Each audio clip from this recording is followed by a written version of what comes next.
And in a world of transformation, if you're questioning everything, you're more likely to succeed than if you're accepting everything. So one of the advantages I often tell people is if you move early and then the whole world moves, you succeed even if you fall asleep after that. But if the whole world moves and you move later, even if you're better, nobody knows and doesn't consider you a leader. So I always tell people one of my learnings is sometimes you got to take risks, and B, sometimes you have to be early. Being successful often means taking risks and being early. Also, sometimes failing is if you move too early and take too many risks. So the idea basically is the best gurus are people who can make other gurus. So find people who can make you a leader, just don't find a leader. Welcome to Inspire Someone Today podcast, a show where we dive into the stories and insights that has the power to create ripples of inspiration in your life. I'm your host Shrikant, and I'm thrilled to be with you on this journey of inspiration.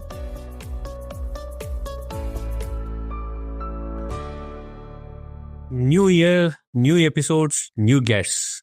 That's the promise on Inspire Someone Today. Welcome back, my dear listeners. What do you get when somebody has 4 decades of experience behind his back? Nothing short of lot of insights, lot of wisdom. It's an absolute joy to have an author, speaker, teacher, and an advisor joining us and sharing his life journey. It's an absolute joy to have Rishad Tobaccowala on this episode of Inspire Someone Today. Great to have you on the show, Rishad. Well, thank you very much for inviting me. It's a privilege. I believe that the 3 things that make me happy is basically learning, because learning, I think, keeps me current. The other is teaching, and that is if you learn things, you can help other people, which I think is important. And the third is both learning and teaching is I also like seeing things in new ways, because I believe in many ways, if you rethink, you reframe and reinvent, you're more likely to succeed than not. So learning, teaching, and reinventing. Learning, teaching, and reinventing. We'll touch upon all of those elements as we speak. Rishad, even before we get there, I would want to draw your attention little far back. Your transition from India to the US. You graduated from the University of Bombay, Mumbai as it is called now. And you're very closely associated with the Chicago booth. But walk us through your move from India. How did this transpire? Did you find fitting in difficult? What was those early days? What can you recollect of those early moves from India to the US, and what has been your challenges of settling in, and also what are some of those great moments? Well, I grew up, as you say, in Bombay, which I still call Bombay because that's what it was called before I left. And I graduated with a degree in mathematics. I came to the University of Chicago for an MBA. And then I got a job at a company called the Leo Burnett Advertising Agency, where I actually spent my entire 37-year career, full-time career. But it was the last time my card said Leo Burnett was about 1993. So for the last 27 or 28 years, I launched new companies for Leo Burnett. We merged with other companies. We got bought by a large company from France called the Publicis Group. And the final 5 years of my full-time career, I was a chief strategist and growth officer of the Publicis Group. To your question about adjustment, there were 3 adjustments, really. The first adjustment was when I came to the United States. One adjustment was obviously getting used to the cold here in Chicago. The second adjustment in those days, which is over 42 years ago, the food tasted terrible till I discovered Tabasco sauce. Now the food is much more international and immigrant friendly. It wasn't at that particular stage. And the third was also getting adjusted to the fact that in India, you were taught not to speak unless you knew the answer, and you were also taught narrowly. And in the United States, you spoke whether you knew the answer or not, and you were taught broadly. So in effect, one of the adjustments was I knew a lot of math, I knew a lot of economics, and I knew a little bit about history, but not enough. But I didn't know much about American culture, football, all these other things. So part of it was getting used to the culture, adjusting to the weather, adjusting to the food. That's great. And Rishad, what you see as a template, you see a lot of immigrant families moving from just not India, from Asia particularly, and making it really big in the US. What are those things that helps people to be who they are?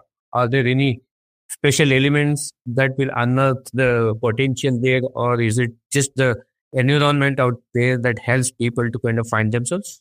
Well, the first of all, we're looking at a self-selective group. So the people who come to the United States or to the United Kingdom or any country that immigrates, by their very nature, they come in one of three waves.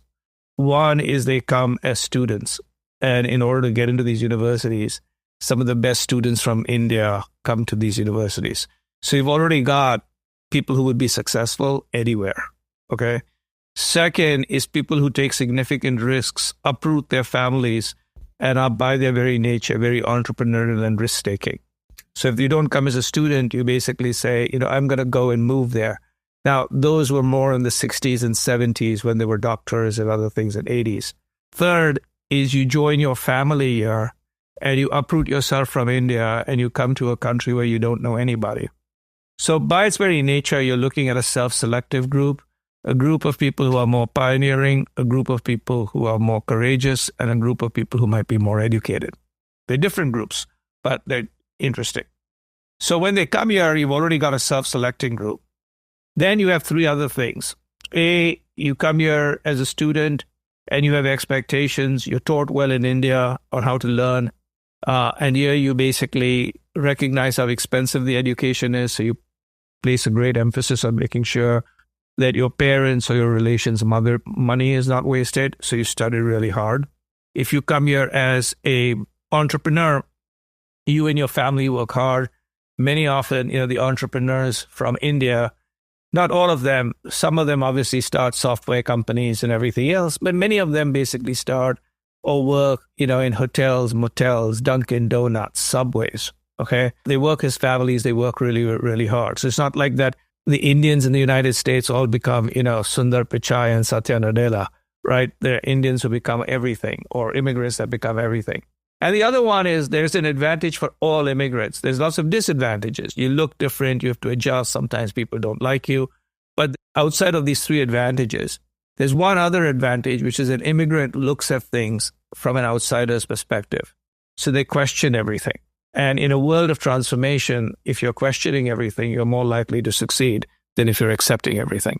You touched upon a very critical element in the world of transformation, and somebody who has seen this for over 4 decades, and more particularly the digital transformation, the way you have seen the advertising industry or the digital transformation that has happened in the world. If you can share some of the pivotal moments that shaped your journey, what would they be, and what helped you to kind of make this transition? So I would say when I began my career at Leo Burnett, it was traditional advertising. But in order to get promoted to a particular position, there were no positions inside traditional advertising. I was given the opportunity to work in direct marketing. And in direct marketing in those days, you basically had both A/B testing, you try to find audiences, you bought mailing lists, you cut down trees, you mail things to people. And I began to realize while I was doing that, I also was very interested in computers, and I bought one of the early Macs, etc. And I discovered things like CompuServe and Prodigy in those days. And later on, things like America Online. But it was really CompuServe and Prodigy first. And I said, what if we don't have to cut the trees? What if we don't have to buy the postage? What if we can find people without buying mailing lists? And those people happen to be online. So I basically convinced my company to launch the interactive marketing group versus just direct marketing. As a one-person company, it was just me, not a company, but a group, one person. And over time, I was fortunate that it was the birth of America Online, and then the web came. And over time, I convinced more and more marketers that they needed to do that. And it was, 5, 7, 8 years before it really took off. But by which time, as it took off, I had become known as one of the people who were an early pioneer. So one of the advantages I often tell people is if you move early and then the whole world moves, you succeed even if you fall asleep after that. But if the whole world moves and you move later, even if you're better, nobody knows and doesn't consider you a leader. So I always tell people one of my learnings is sometimes you got to take risks. And B, sometimes you have to be early. Being successful often means taking risks and being early. Also, sometimes failing is if you move too early and take too many risks. But what I basically did was I launched this company inside my existing company, and therefore my risk was somewhat mitigated. So being early and taking that risk. And also looking around and asking questions. So I was working in a field called direct marketing, and I realized that online marketing could be direct marketing, but without the costs of postage, without the costs of other things. So I said this could be a better form of online marketing. And it turned out to be a better form of online marketing or direct marketing. And it's a very hard piece to have that kind of foresight as well, right? While you can kind of be comfortable with what you're doing, do a little more, but having that vision of, okay, what's going to pan out over a period of, say, 3-4 years ahead, how do you prepare for that kind of an upheaval? Well, I believe the way you prepare is you prepare by reading broadly, watching broadly, listening broadly. You'll find that, your inspiration sometimes comes from places that you don't actually expect.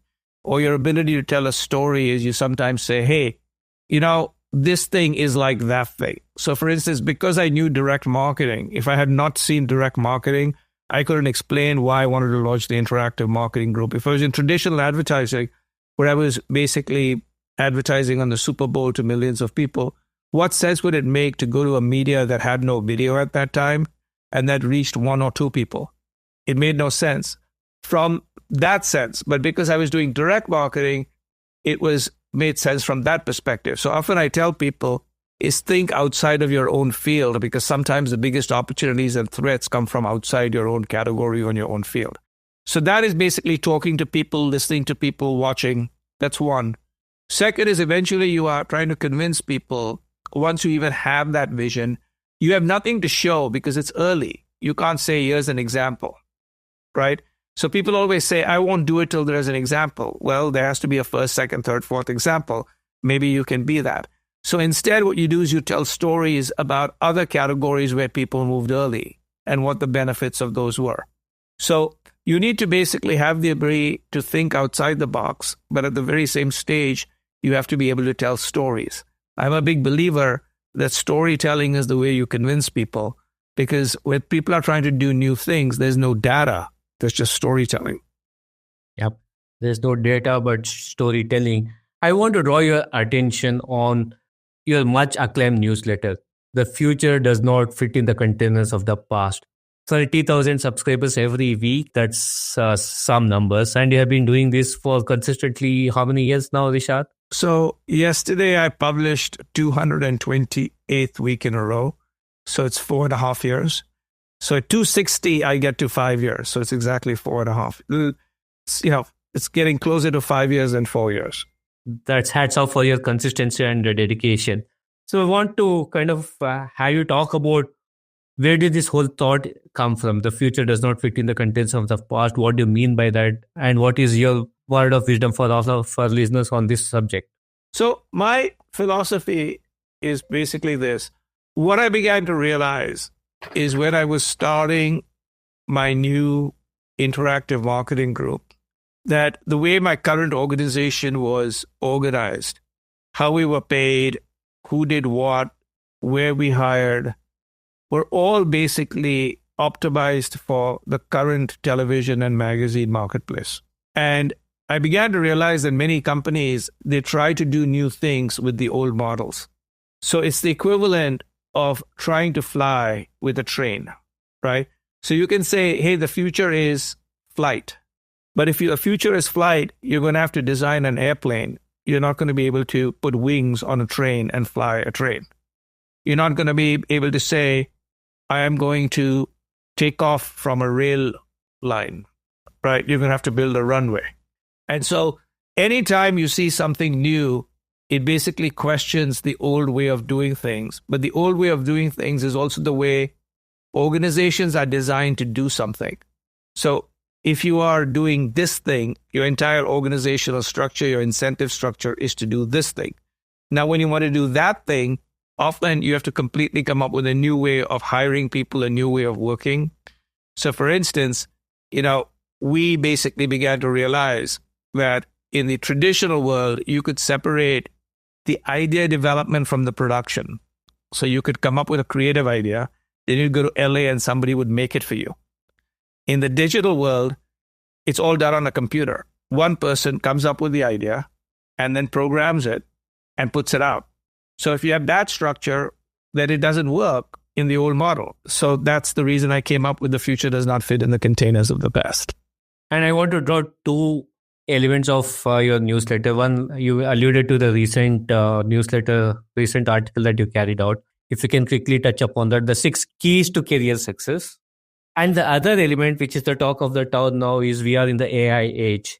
So how do you see the AI age and the human inspiration element of it? Sure. So let me begin with the most recent piece, which is 228. And so for people who are listening to it, it's completely free. It's at rishad.substack.com. So it's rishad.substack.com. And you can sign up and you'll get us something. So 228, which is the most recent issue, basically are built on 6 keys to success. And my basic belief is the first key to success, which we've discovered or we've discussed, is align early with the trend. I aligned early with things like digital marketing. I aligned early with the rise of media.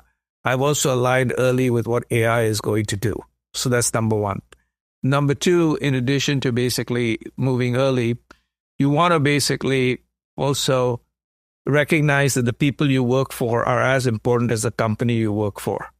So that's the second point, which is people who you work for will make a big part of your success as much as the company. The third is you want to raise your hand. Luck is important, but in order to maximize luck, you want to take as many opportunities as possible. And then the 4th, 5th, and 6th, are basically things like you're not going to succeed unless people around you also succeed. So how do you work with other people who are very, very who you can help, and they can basically sort of help you, because those are very, very important. And the other is how to take yourself very seriously. A lot of senior people or successful people basically take themselves very seriously. So those are some of the keys to success. On your second question, I basically believe the following things about AI. The first is I believe even today AI is underhyped. So a lot of people say, well, AI is hype. Not hype at all. It's underhyped. Why is it underhyped?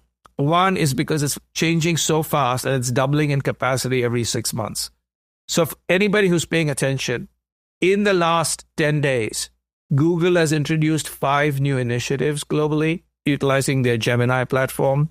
So one, they've basically obviously made a jump in quantum computing, but the other is they've launched Gemini 2.0.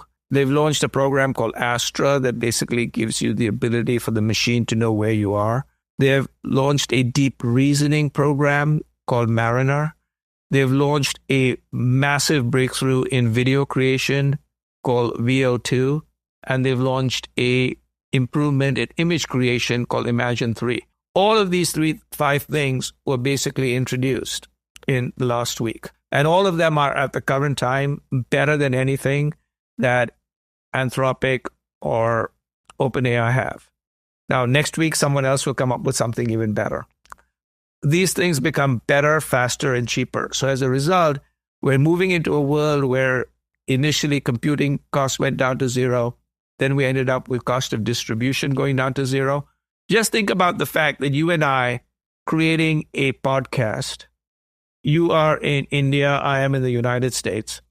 This entire thing would have required studios, machines, telephone companies, transmission trucks, right? 10, 15 years ago. That's what I mean by cost of distribution. Now, what happens when the cost of knowledge goes to 0? And I believe what AI is going to do is going to make the cost of knowledge go to 0. We're all going to have knowledge at our fingertips. Anything you want, anytime you want. You're not going to have to go to a strategy and consulting company to find out the analysis of a market. You're going to be able to do it in no time by yourself. So in a world where the technology is doubling every 6 months, when knowledge is going to 0, AI is going to be huge. So that's my first point. My second point is, however, AI is not going to be a differentiator for most companies. It's going to be how the humans in the company use AI. AI is going to be like electricity. You don't go around saying your company is better than another company because of the way you use electricity, do you? Or because you have electricity. Well, that's an advantage if companies that you're competing with have candlelight, but every company has electricity. Every company is going to have access to AI. The AI is going to come from 15, 20 different companies. Those are going to be a commodity in many cases. So AI plus HI becomes very important. So HI is not only human intelligence, but human insight, human imagination, human intuition. And so my whole basic belief is the future is not that AI is going to replace your job.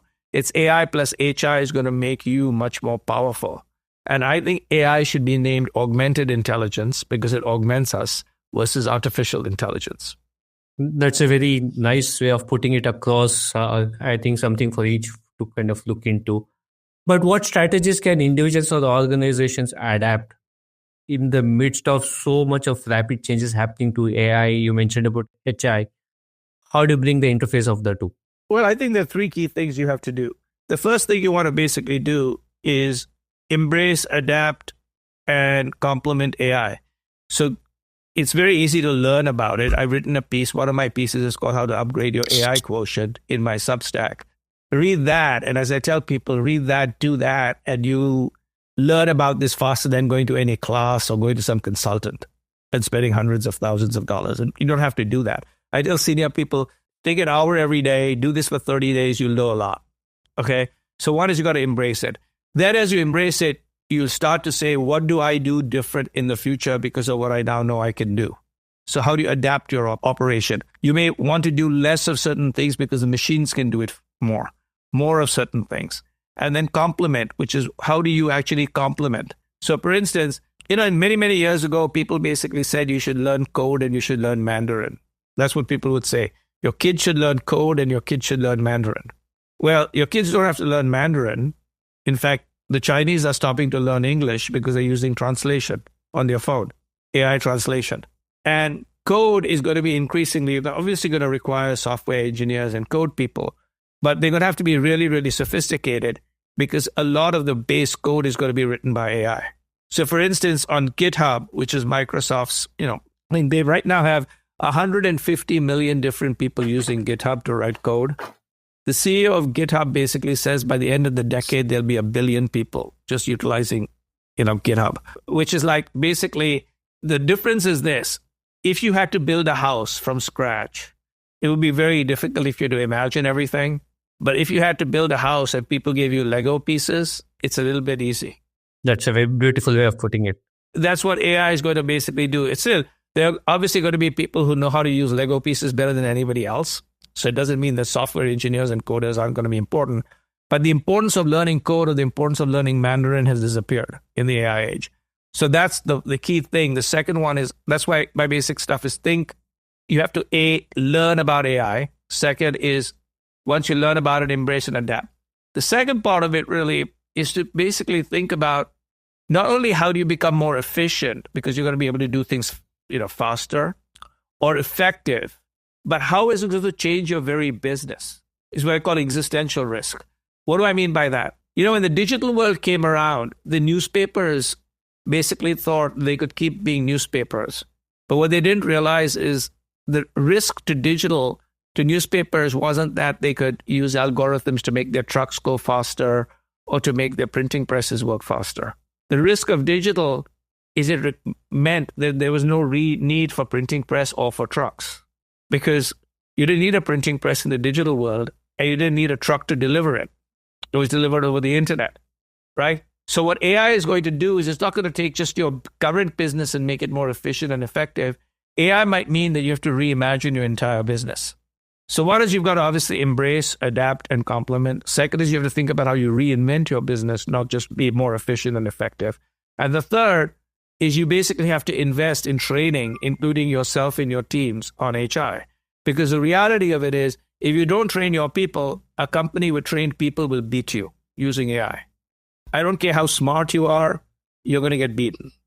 I think there is a word doing the rounds. It's not that AI that is going to take your jobs, but people who know AI, people who can use AI. Yes, but also what basically happens is the people who are going to lose their jobs first are people who refuse to use AI. The second group of people who are going to actually lose their jobs are people who use AI, but use it just to do the same thing better. Because people who use AI to reimagine businesses, reimagine categories are going to beat the people who just know how to do it better. So true. Rishad, I want to draw your attention to the previous question, which was the 6 keys to career success. What really caught my attention in that particular article was this reference that you make, what is called as a coaching tree. If we can quickly talk about it, the relevance of coaching tree and how business can take advantage of that. So, the second point I basically make, the first point is align with the trend, which we've talked about. I built my career by aligning with the trend, whether it was digital media, whatever. The second one is your success is very much based on who you work for. And if you are successful people, obviously the company you work for is important, but the person you work for is really important. She or he is very important, because if you ask successful people, they'll always tell you they succeeded because of people, certain people, and they describe those people as leaders, as mentors, as guides. They don't describe those people or coaches. They don't describe those people as bosses, managers, right?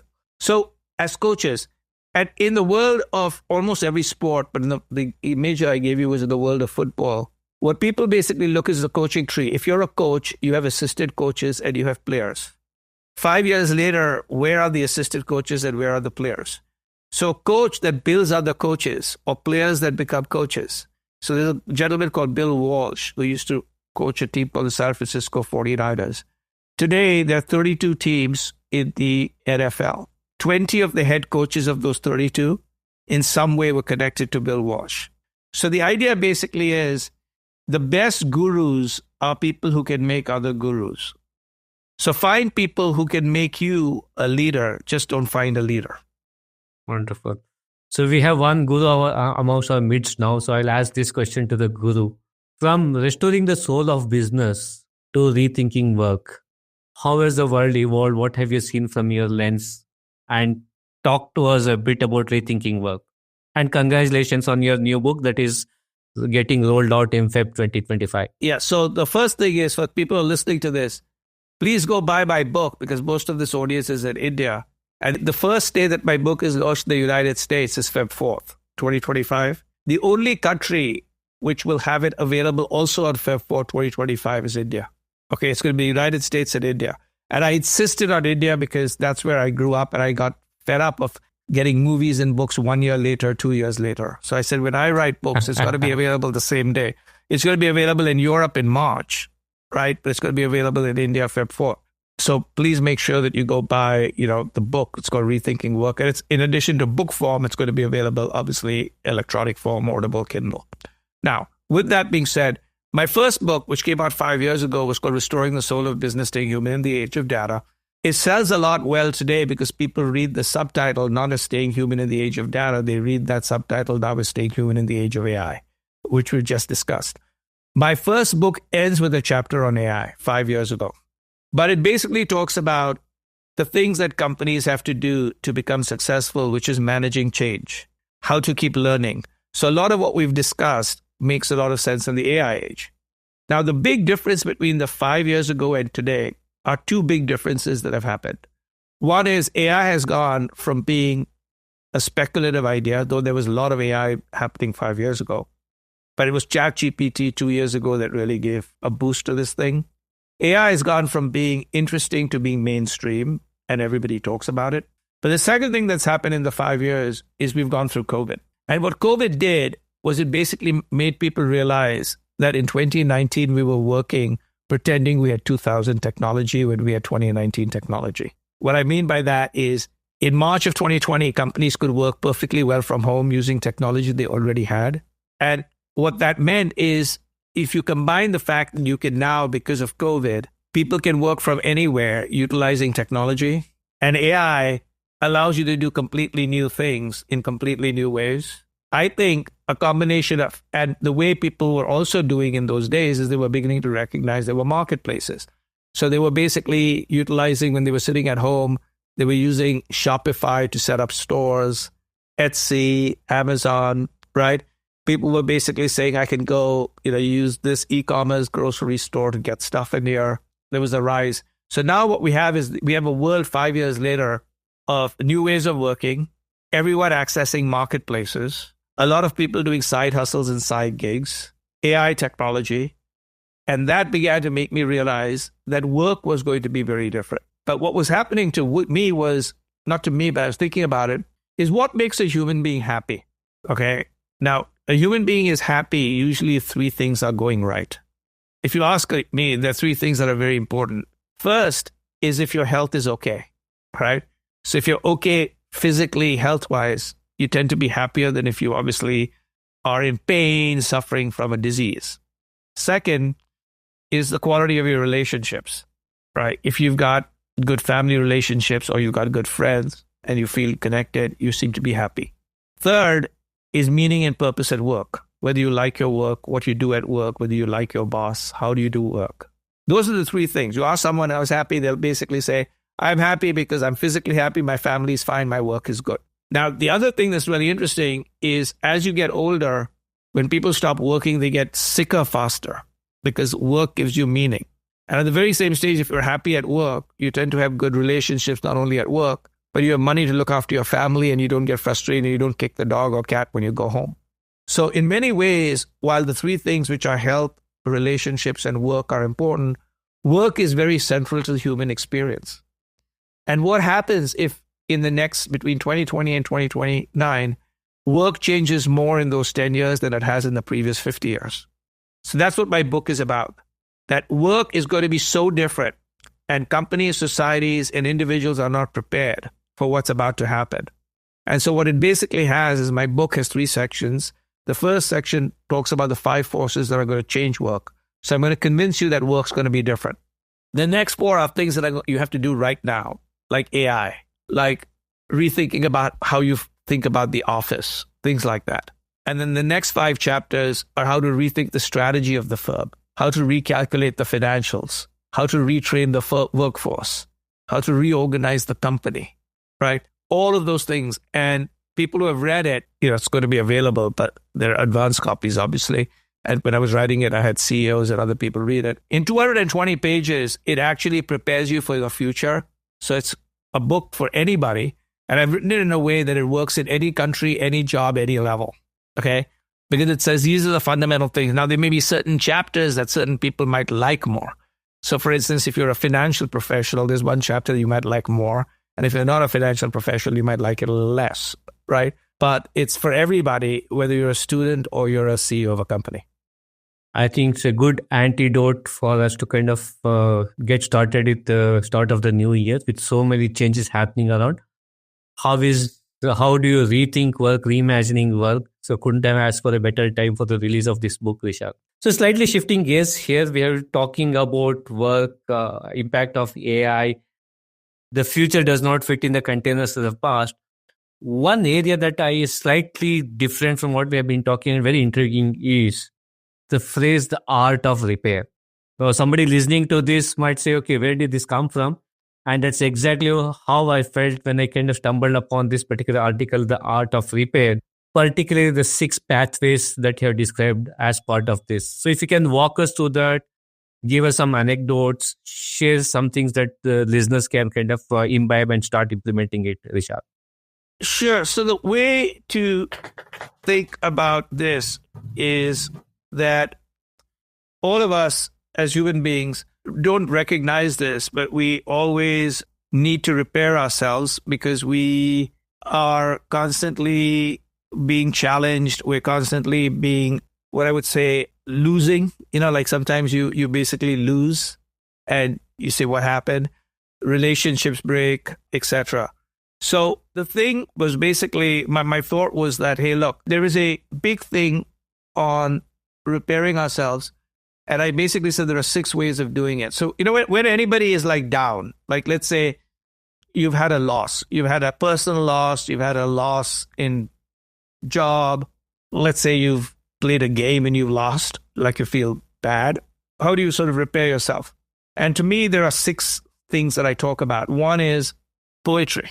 And I'm talking about any type of poetry, Indian poetry, Urdu poetry, Hindi poetry, English poetry, but poetry, because poetry basically in many ways, as I say, finds perfect words in perfect orders. And in many ways, it's a form of religion. And if you actually think about it, some of the best religious books are actually written as poetry. So one is sort of poetry. The second one is, I've always found that water is the second thing. Like when our daughter was born and she used to cry, I used to put on water. Okay. And she would like listen to the water. Okay.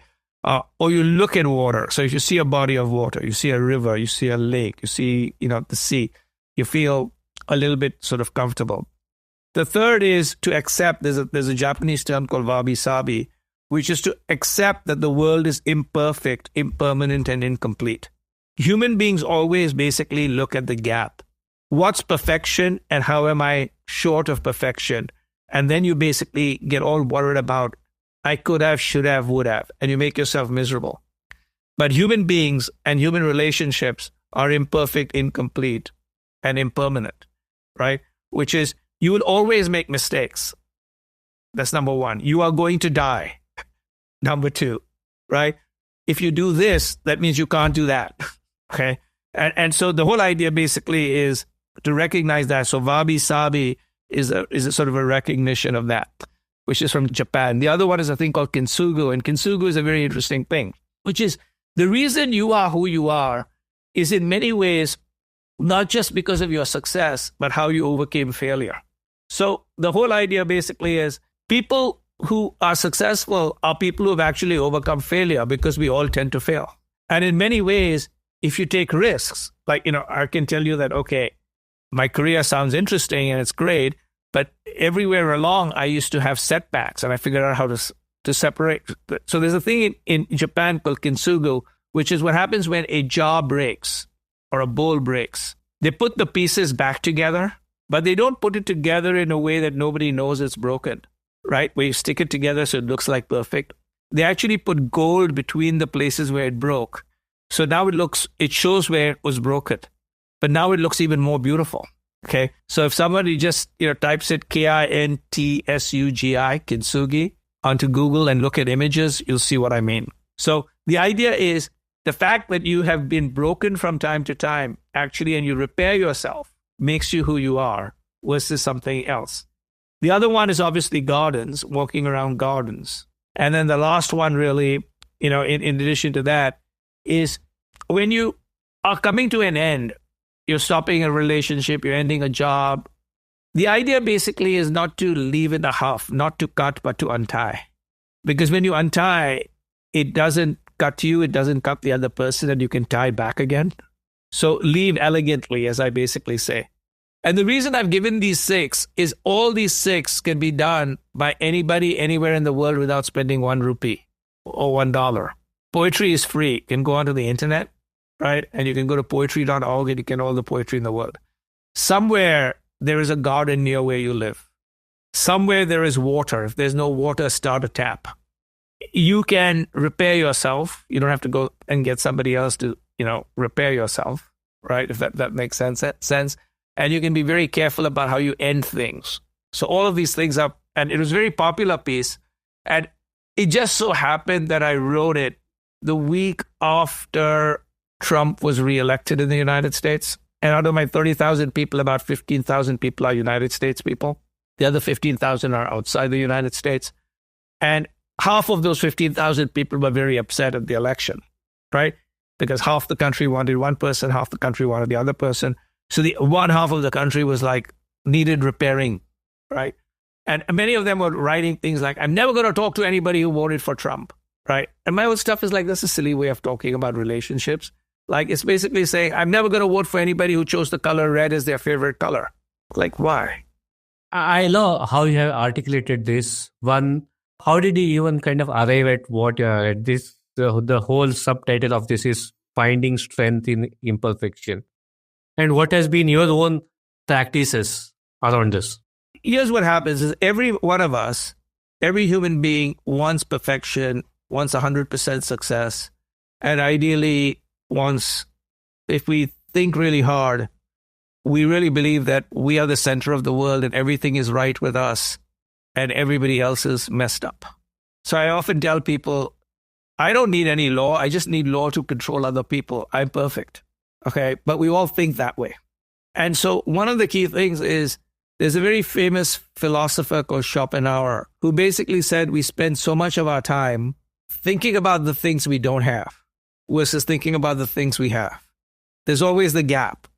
I've got promoted, but this person's got a higher position. I got to get promoted there. I have finally afforded to buy a car, but that person has 2 cars. Now I have 2 cars, but that person has 3 cars. I'm perfect. My kids are perfect, but this kid isn't doing that well at school, and therefore I'm miserable. And my old stuff is, well, think about the fact, A, you've got a kid. B, the kid happens to be healthy. C, the kid likes you. Now stop fixating about their grades. The basic realities. Yeah. And that's really stoicism, which is basically, I always tell people, we don't know what we got till we lose it. So let's just pretend. And you know this, because when you lose something, let's say you lose a key, you get a dent in a car. Then you realize, what, I wish I didn't have the dent in the car. I wish I had the key.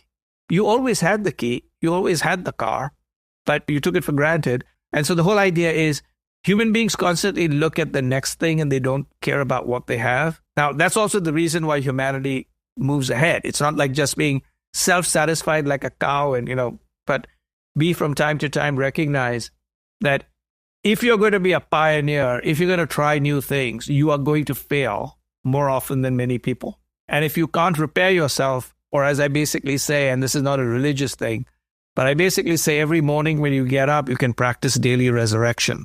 So, that's really from Christ, and where he died on Friday and he rose on Sunday, Good Friday, Easter Sunday.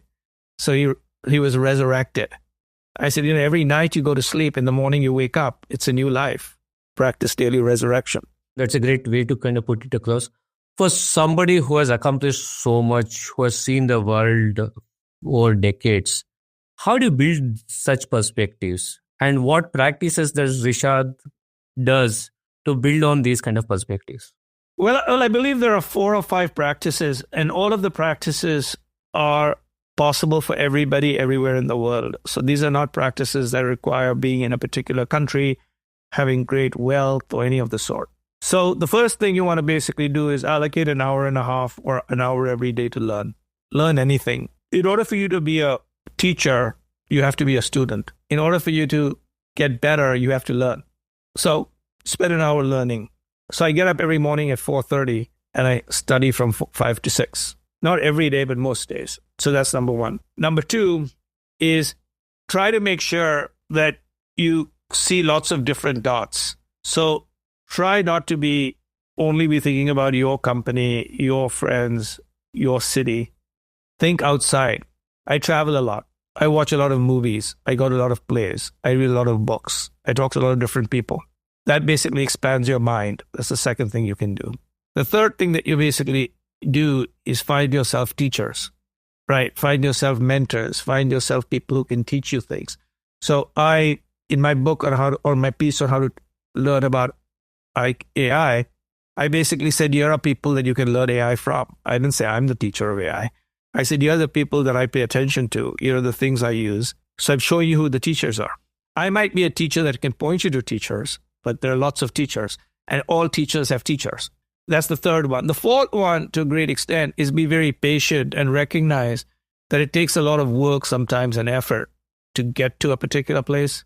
Malcolm Gladwell said 10,000 hours. I don't know whether it's 10,000 hours, but you need certain things. So for instance, today, when people say, how can you see these links so fast? I said, well, it's 40 years of training. And I still work and I still look at it.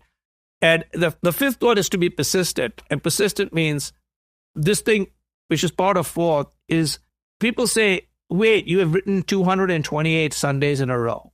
And I don't take Sundays off for any reason. So, most people stopped writing, who even write weekly, to this week, because it's going into Christmas in the US. So everybody stops writing the last 2 weeks. I write every week. Okay.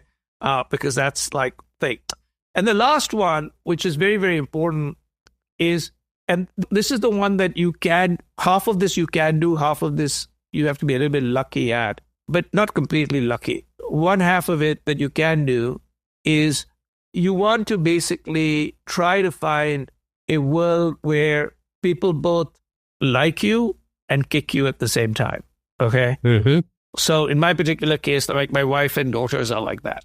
So they are both my greatest champions. And they're also the people who say, like, you're full of shit now. You don't even know what you're talking about. Everyone's telling you you're cool, you're stupid.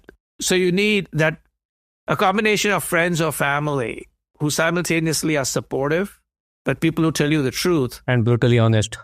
are totally honest. And they sometimes lie to you. So when you're down, you think you're like horrible, they'll say you're terrific, right? And sometimes when you actually are terrific and you think you're terrific, they'll say like you're horrible. Okay. But just to keep you going. So hopefully that helps. Definitely helps. These are great 6 practices. I wish and I hope all of our listeners will implement it. Rishad, we would definitely want to get you back on this show again. Before we sign off, this podcast is all about creating ripples of inspiration. What's your Inspire Someone Today message for all of our listeners before we say goodbye to them? I would basically tell everybody who's listening, you are much, much better than you think you are. And your future is very much in your hands, much more in your hands than in anybody else's hands, though you're going to require other hands to help you. So you are better than you think you are, and you can do much more than you think you are. So make it happen. Make it happen. You're much better than what you think you are. On that note, Rishad, thank you so much for sharing these wonderful nuggets with me and my listeners. Looking forward to having you back on the show. Thank you very much, sir. Hey listeners, did you know Inspire Someone Today has a brand new avatar? Yes, you got it right. Inspire Someone Today, the book, is now available on Amazon. I would love for you to pick up the book, read it, share your reviews, share your feedback. Happy listening and happy reading. Until next time, keep inspiring.